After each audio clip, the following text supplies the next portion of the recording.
प्रिय साथियों, स्वागत है अध्यात्म ज्योतिष के खास कार्यक्रम में।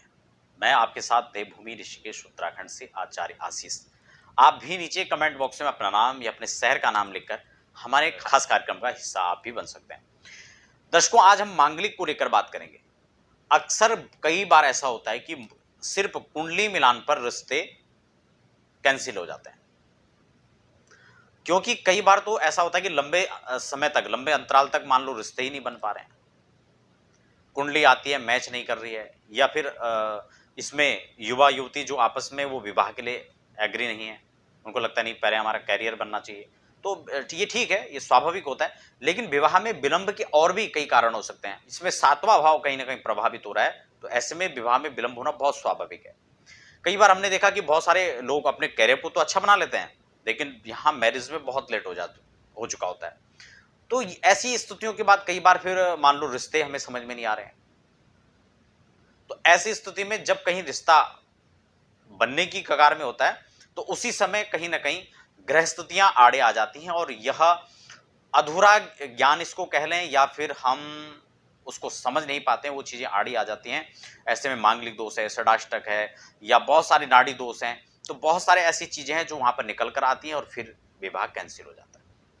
या बहुत बार ऐसा होता है कि जो प्रेम संबंधों के चलते हुए हम उसको विवाह की ओर ले जाना चाहते हैं, लेकिन उसमें जन्म कुंडली आड़े आ जाती है।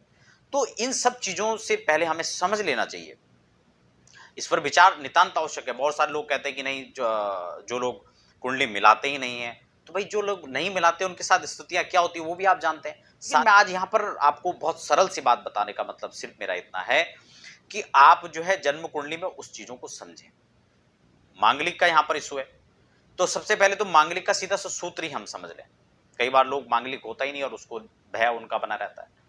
लग्न से सीधा 1, 4, 7, 8 और 12 के अंदर मंगल हो तो सीधा है कि मांगलिक है, स्पष्ट हो गया। लेकिन मांगलिक है, लेकिन अब ये नहीं कि मांगलिक है तो विवाह ही नहीं होगा।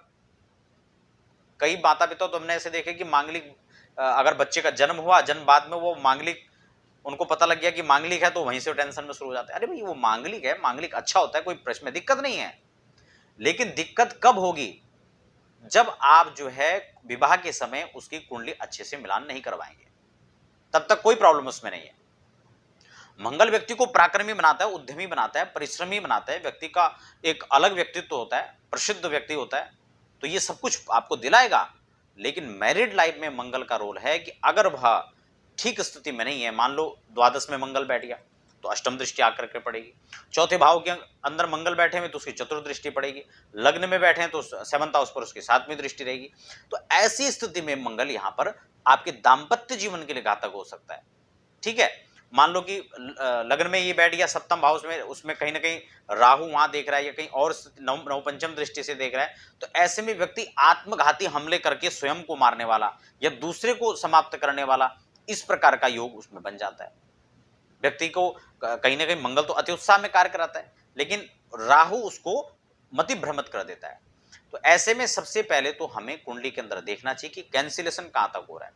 जन्म कुंडली का अच्छे से निरीक्षण करें, चंद्र कुंडली में हम उसको देखें, नवमांश की स्थिति को देखें, और खासकर हमें महादशाओं का चैप्टर हमें देखना चाहिए कि वहां पर क्या स्थिति है, कौन सी दशाएं आ रही हैं, और ये क्या दाम्पत्य जीवन के लिए ठीक है या नहीं है। क्योंकि कई बार हमने देखा कि राहु की दशाओं में अगर विवाह होते हैं तो निश्चित रूप से वहां पर जो है तलाक की स्थिति उत्पन्न हो जाती है, या विवाद की स्थितियां उत्पन्न हो जाती हैं। तो बहुत सारी चीजें हैं, तो ये डीपली उस पर विचार करना चाहिए। बिना विचार किए हमें रिश्तों को न तो ठुकराना चाहिए और न हमें स्वीकार करना चाहिए।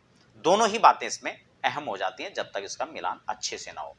बहुत सारे मिलान में हो, चाहे आपके जो है अष्टकूट मिलान के अंदर षडाष्टक हो या नाड़ी का इशू हो, तो जो भी चीजें हमें अच्छे से पहले मैचिंग करना चाहिए और उसके बाद ही हमें आगे बढ़ना चाहिए।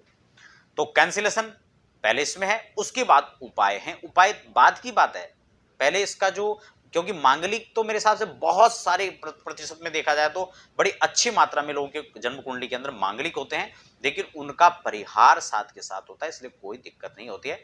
परिहार को हमें अच्छे से स्टडी करना चाहिए।